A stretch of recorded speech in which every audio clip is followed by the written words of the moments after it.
Last year, our next guest was living out her dream as a professional dancer on Strictly. She'd married the love of her life and was hoping to start a family. Yes, but then after discovering a lump in her breast, everything completely changed.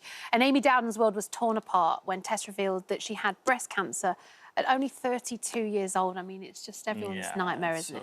As well. However, after enduring grueling treatment and rounds of chemotherapy, Amy was given the incredible news, and I'm delighted. We're talking about feel-goods on a bank holiday. This really is that she is now cancer-free. Oh, congratulations. Look, today she's going to share her journey in her new memoir. It's called Dancing in the Rain.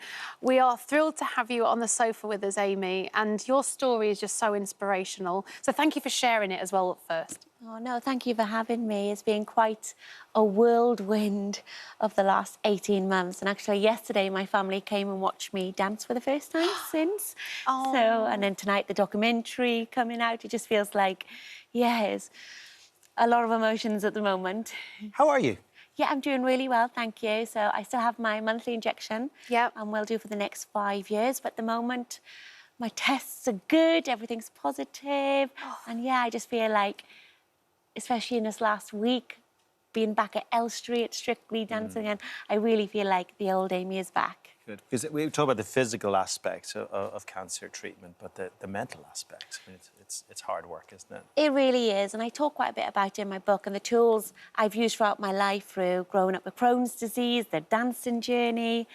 Yeah, it is tough, and sometimes I think it's harder than the physical side of things. And what was really tough last year was watching my best friends dancing on Strictly, and I just wanted to be there with them. I knew when, you know, the warm-up songs are going on, what it's like walking down the stairs, and yeah, so it was really, really tough. And also you forget the impact it has on your loved ones as well during a cancer diagnosis. It's really tough. I feel like you've had such a long journey and a hard journey, and I do appreciate that you've shared a lot of this on social and you know, on telly as well.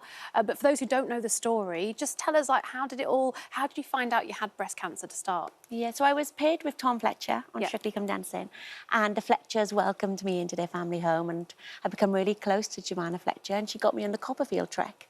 And whilst I was there, I was like, hang on, I'm a bit of a hypocrite. I'm here getting everybody to Copperfield to check their chests, and I don't check myself. No. And then a few months later, unfortunately, I found a lump. So really, Strictly kind of saved my life by pairing me with Tom Fletcher, because had I not been checking, I wouldn't be sat here right now. But it was the day before I went on my honeymoon, I found it. Oh, and I still went on my honeymoon. And then I went to the GP straight afterwards. And Did you tell your other half? no, there's no way he would have been on that honeymoon. He would have just been in panic. And I knew in my head, I just had this gut feeling. Did you? People often say that. How quickly does everything happen once you've been diagnosed? So once you've been diagnosed, then there's more tests, and it's when you're in limbo, to be honest with you. And I talk about it in the book about, you know, you just feel lost, you're unsure. And I was waking up every night thinking, I've got cancer inside of me, I just want it out. Yeah. And Nothing could be quick enough almost. No. Nothing can happen soon enough. And until all the doctors, they know you got cancer, but there's different types of cancer. They've got to, you know, check it's not spread and everything like that. So you don't even know the plan to begin with. And then I had surgery. And then after that, when they found out I had more than they realised, and I had ductal and lobular, they didn't know about the lobular cancer, that I was then going to start chemotherapy. So as well with a cancer diagnosis, you get given a plan, but it can quickly change. At first, I was having a lumpectomy, radiotherapy, and 5 years of treatment to keep me in the menopause because I've got a hormone-fed cancer. But then all of a sudden, I'm getting a mastectomy. Then I'm having chemotherapy. Because at first, I thought I was going to be able to do Strictly when I was diagnosed, because I thought the timescale worked quite well. So, yeah, you also need to be prepared for a lot of change in the plan along.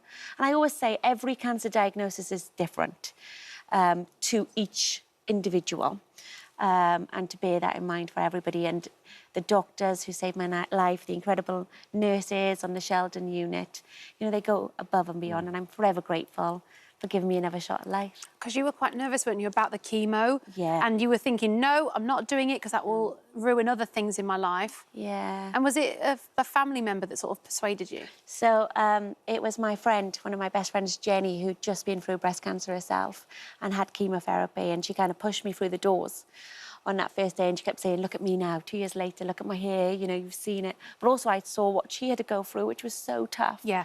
Yeah, she was a rock. And yeah, Ben, my husband, and I are so lucky for all the love and support we received from our loved ones. I don't think either of us would have got through the last year without them. It really takes a village. It really get through this does, stuff, doesn't it? yeah. We are, we're super lucky and grateful. And watching the documentary and doing the book was like therapy, actually, for me. You forget, actually, how much you've actually been through, because at the time you're on survival mode, just getting from one appointment to the next, one chemo to the next.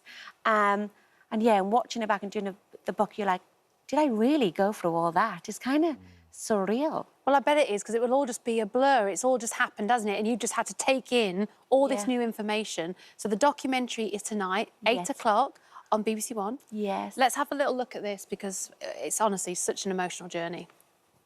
Yeah, it's fine. Mum, I can do this today. Okay. Honestly, the first one's the worst, and then you know what to expect, and it's fine.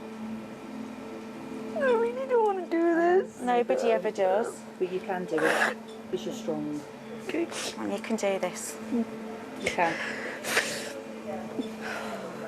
You feel like you have no control over anything. But the one thing I could fight for was my hair. Yeah, on that side. Yeah. Okay, so scalp cooler on. You feel it, how cold it is. You're putting on, that's to cool the scalp in the hope of keeping your hair. Is that what's happening? Yes. Okay. But unfortunately, by about chemo 4, I'd already lost a lot of hair. I had quite a big bald patch on the top of my head. And when you have the cold cap, you wear it for 30 minutes before, the whole of the treatment, and an hour and a half afterwards. And your hair's like ice taking it off. And my body had already been through so much. I had sepsis. And when I went into septic shock and I needed care of intensive care to get involved, I had blood clots. My body had been through so much, and on my 4th chemo I'd gone in, I'd started being sick, and my body couldn't take it anymore. And my friend Carla was with me, who's also my hairdresser, and you see in the film, and I talk about my hair journey a lot in the book. We had to make the ultimate decision to take the cold cap off, and that decision, because I knew going home that night, I cried so much knowing that that's it now. I've got a couple of days until I'm completely bald. And I guess I was just trying to hang on to a little bit of me. So much is taken away. I'd already lost my boob. I'd lost my dancing, and I didn't know, was I ever going to get back to it?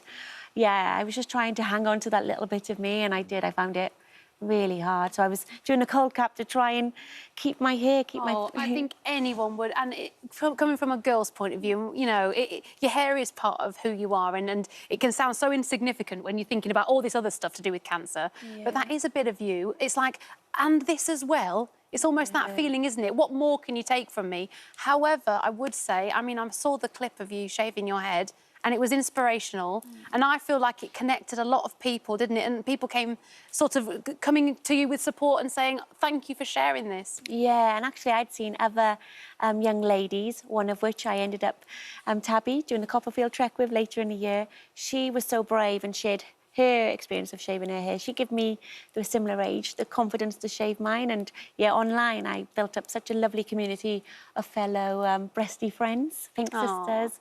Yeah, which really helped. And I just really hope through the book, through the documentary, that, you know, it raises awareness to get people checking themselves. Because if you're not checking, who is? Both male and females. And if 10 people start checking themselves from the book or documentary, I might be able to help save one life. When you describe this process and everything you've been through, it's kind of amazing that we're going to see you in the new series of Strictly. I know. I mean, fair play to you. Congratulations. Thank you. And you're inspiring people out there by doing that as well. You must be so grateful and excited. Yeah, and the Strictly family, they were there for me every step of the way. And yesterday, I can't say too much, but dancing again, a very special number. And the boys, the team all picked me up at the end and you know, run me off the floor. It was so emotional. It was so lovely. And yeah, it's so surreal. And I just can't stop smiling. Oh, Yeah. You deserve this. It's honestly, it's so nice to have a happy end to this story and see you back on the screens. Do you know who you're partnered with yet? So you'll all have to wait. I think the come launch on. show I is the tried. 14th of September. Come We've been on. working so hard, the 20th year anniversary, which feels crazy as a little girl watching it on screen, and here I am part of it. Aw. But yeah, we've been working super hard, and yeah, just can't wait to be dancing and entertaining. And also last year, being on the oncology unit, I saw what Strictly did for everybody, and I was so proud to be part of the show that I could see lifted people through what was such a tough time. So I'll have all those in my mind as well. Great to have you back on it. So nice. Thank Just you. enjoy every bit of it. Fair play to you. Thank you for Thanks having for me. coming in. Thank you. So good luck with the book. Yes, Thank good luck you. with Buy the book, Dancing in the everybody. Rain. Buy Yes, this. you Buy really the book. should. Buy I the feel book. like it's going to be such a lovely read. Thank you so much for sharing. You're to buy one as well. You're not getting that one. Yes, I will. I will buy one, 100%.